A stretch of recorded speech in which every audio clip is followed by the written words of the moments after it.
Yeah. Yo, what's up? I'm Mr. J. I go by Jara Habib. I'm a hip hop enthusiast and rapper. Yeah. Yeah, I was pretty young. I think I was like still in primary school, around about 11, 12. When I first heard hip hop, I was listening. I heard Jay-Z's Dynasty, you know, and then I was sort of influenced by my cousins who were also into hip hop, you know.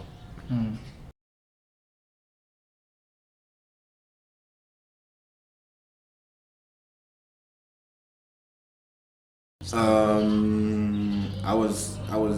I discovered actually a group called Squatter Camp, right? I was very exposed to um, Soweto flavored hip hop like Pro Kid. Um, I also discovered 50 Cent, which was pretty amazing. Mm. Yeah.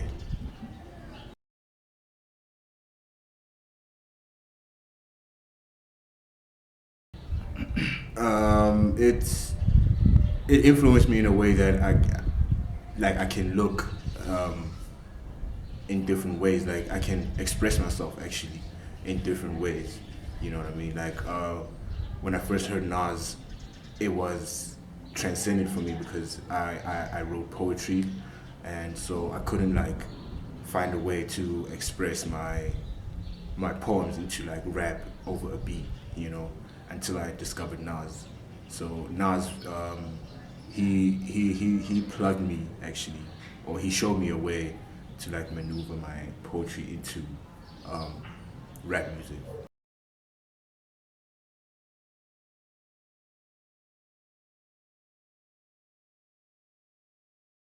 Yeah, mostly it was poetry. When I first discovered poetry, actually, I was jamming to Common. Common they used to have like these open mic sessions with Lauren Hill on MTV. They used to play on MTV. So I'd like develop a style from them. You know what I mean? Like have a way to convey my thoughts and my feelings on paper. You know what I mean? So yeah, poetry was like the starting point.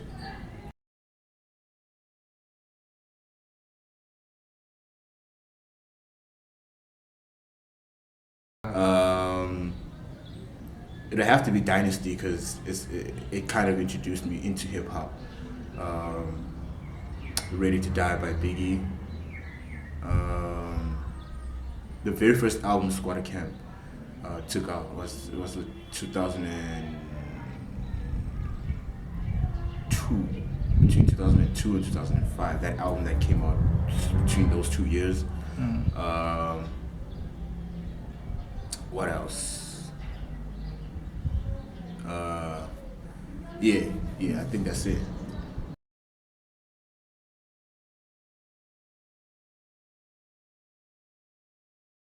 There was a young era that I went through, you know, that whole G Unit era. You know, everybody was baggy jeans and baggy shirts. So I was kind of influenced by that style, you know. So I kind of started getting into that style, that whole baggy jean, the whole fugu sneakers, the whole oversized shirts. I know I was a medium or a large back then, but I bought like triple X shirts, you know what I mean, just to like fit into the style and fitted caps, you know. Yeah, we also had these um, wristbands, you know. They would go to the gym, but we out here swagging with wristbands, you know what I'm saying?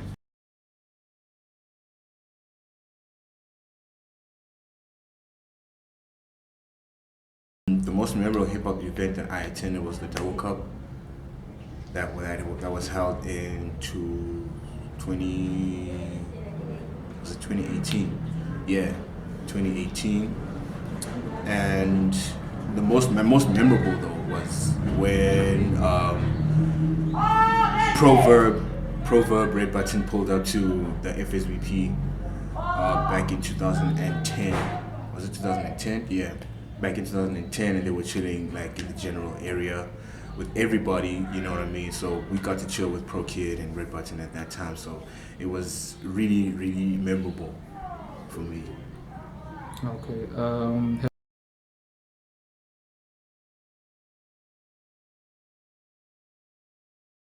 I've never really been in a hip hop crew before, but I've been like on the sideline of a hip hop crew, like Queso Gang.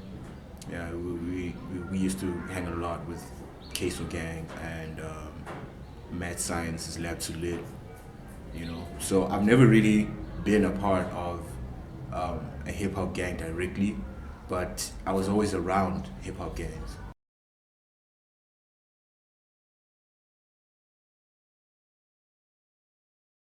I've never really like dug deep into the origins of hip hop, but by the looks of things, it was birthed by political issues. You know what I mean? Yeah, it was basically built from political issues where black people would want to express their problems or want to address certain economic problems around their country. You know, so I've never really studied hip hop like that, but the way that I was introduced into it, it was kind of like studying it.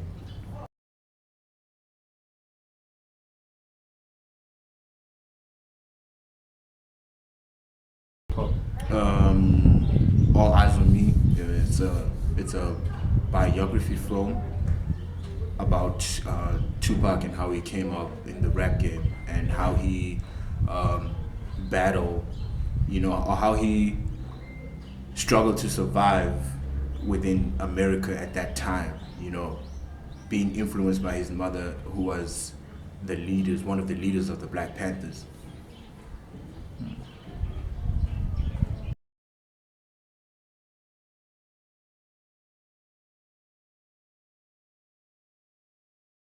Well, just off the cap, like I said, Pro Kid, you know, that was one of my most memorable times. You know, but we didn't really have a conversation, but we we got talking, like we spoke about something. I just can't remember what we were talking about. You That's know what I mean? crazy though. So another hip hop influencer I bumped into was Mad Science, he's local. So he's been in the rap game for like for years. So that's one of my most memorable, you know.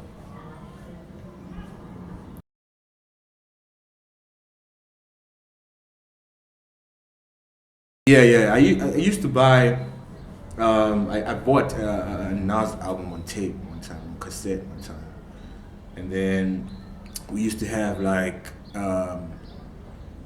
Stradfeest, you know, whereas they closed the whole cross street, and I'd buy like 50 cent G Unit chains, caps, and shirts, and the wristbands, and the wristband.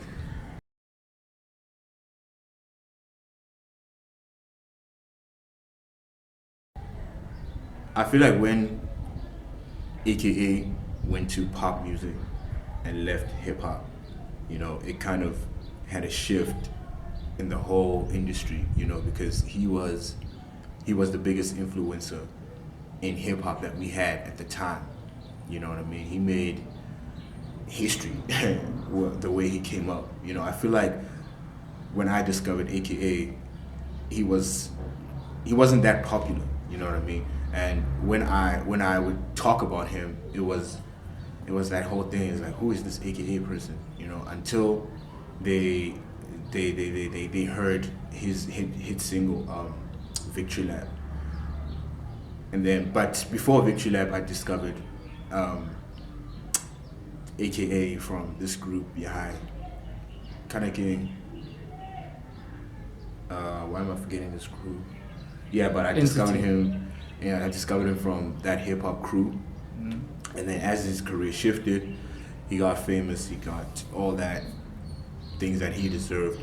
And once he went into pop, I mean, everybody started shifting or trying new things. You know, everybody didn't want to or don't want to tell stories anymore. They just want to floss now. They just want to talk about their money, their lifestyle, and girls, I guess.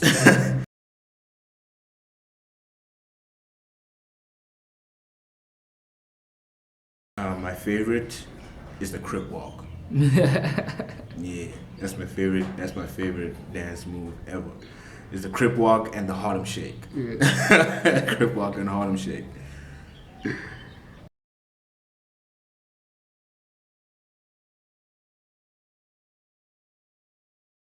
Well, it gave me kind of like a viewpoint of looking at other arts in a way that they tell a story to me. Like, I would listen to a song, and I'd look at the album art. You know what I mean? Or an album, I'd look at the album art, and then I just think like, damn, this I'll just actually have a more sense of the album through just the art, because even the album art itself tells a story. For sure. You know what I mean? So as a rapper, I would have different designs of cover arts, and then look at my playlist or my track list, and then maybe decide on which one, says the most story. So hip hop gave me that viewpoint of looking at art in that way.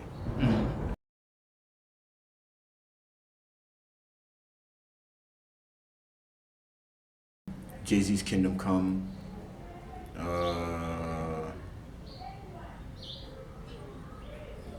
Kind of which is this album?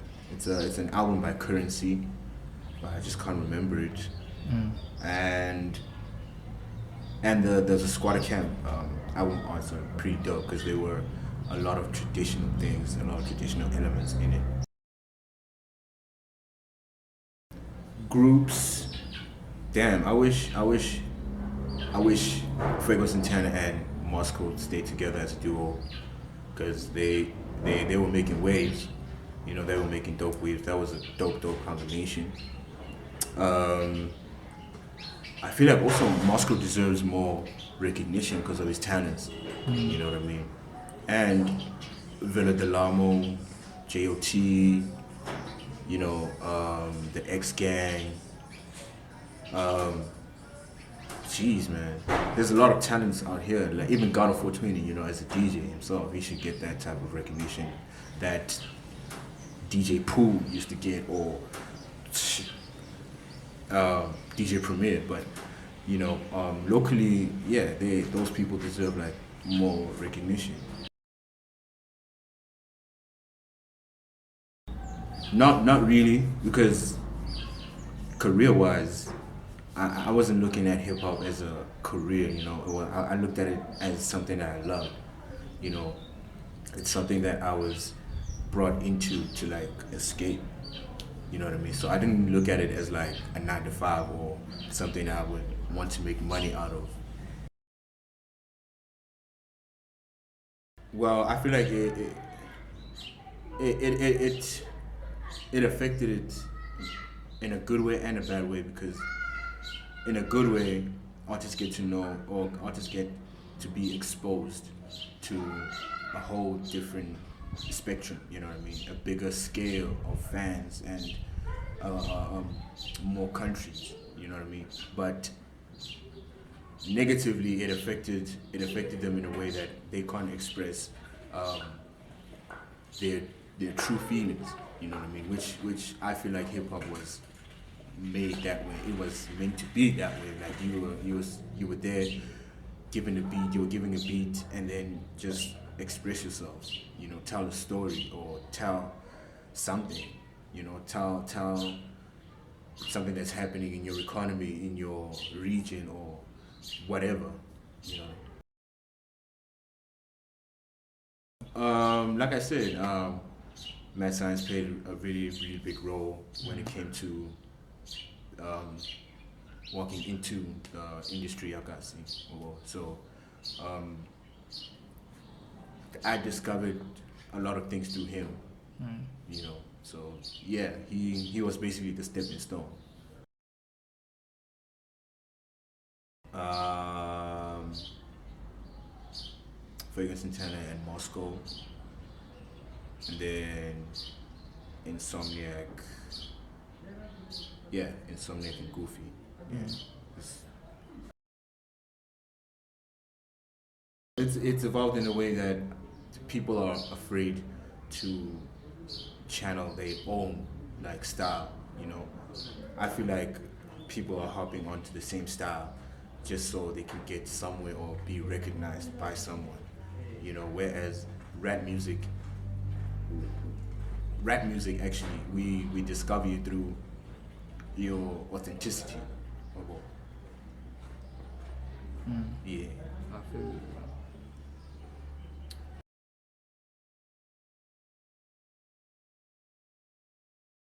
Yeah, yeah. Can I've been involved in creating music. I've got quite a couple of singles, but I didn't. But some of them actually recorded outside of Kroonstad. But my first track I recorded here back at home.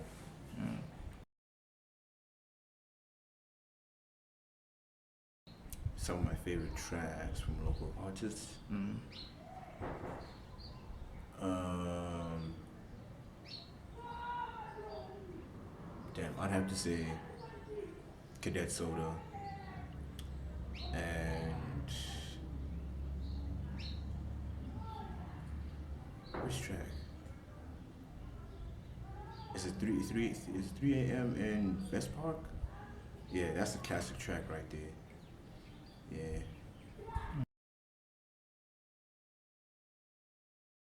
Yeah, I used to attend the body bag Sundays that they used to have go Constitution. So I actually participated for the very first time, but it wasn't like a battle. It was more of like a freestyle session type thing at the time. local. Nope. Nope, nope, nope, nope, Yeah. no. Well, these days, like I said, I like to talk about the party, the life, the swag, you know. They're not really touching anything about the the political issues that we go through or the economic issues that we are facing right now. Not really, not really, because I've never really met anyone who's like the pioneer, or well, except Mad Science, but who was the pioneers of local hip hop. Yeah, I had the first album my cousin took out when he was still living here. It was an album that he did with his friend Andile and Mad Science. Yeah, those were one of the first albums that I had locally. It was a CD actually. For Anyway, starters, we shouldn't take it for granted because hip hop saved a lot of lives. You know what I mean? It gave a lot of people a platform. It gave a lot of people a chance. It still is. You know what I mean? So, to the culture of hip hop, happy birthday, happy 50th. You know, I mean, I feel like hip hop is a parent to me. You know, because of the way it raised me. I'm very appreciative for it, and the people who gave us a chance, who introduced this whole culture to us, you know, from international and locally, you know. So I say hip hop will continue to grow and will never stop growing.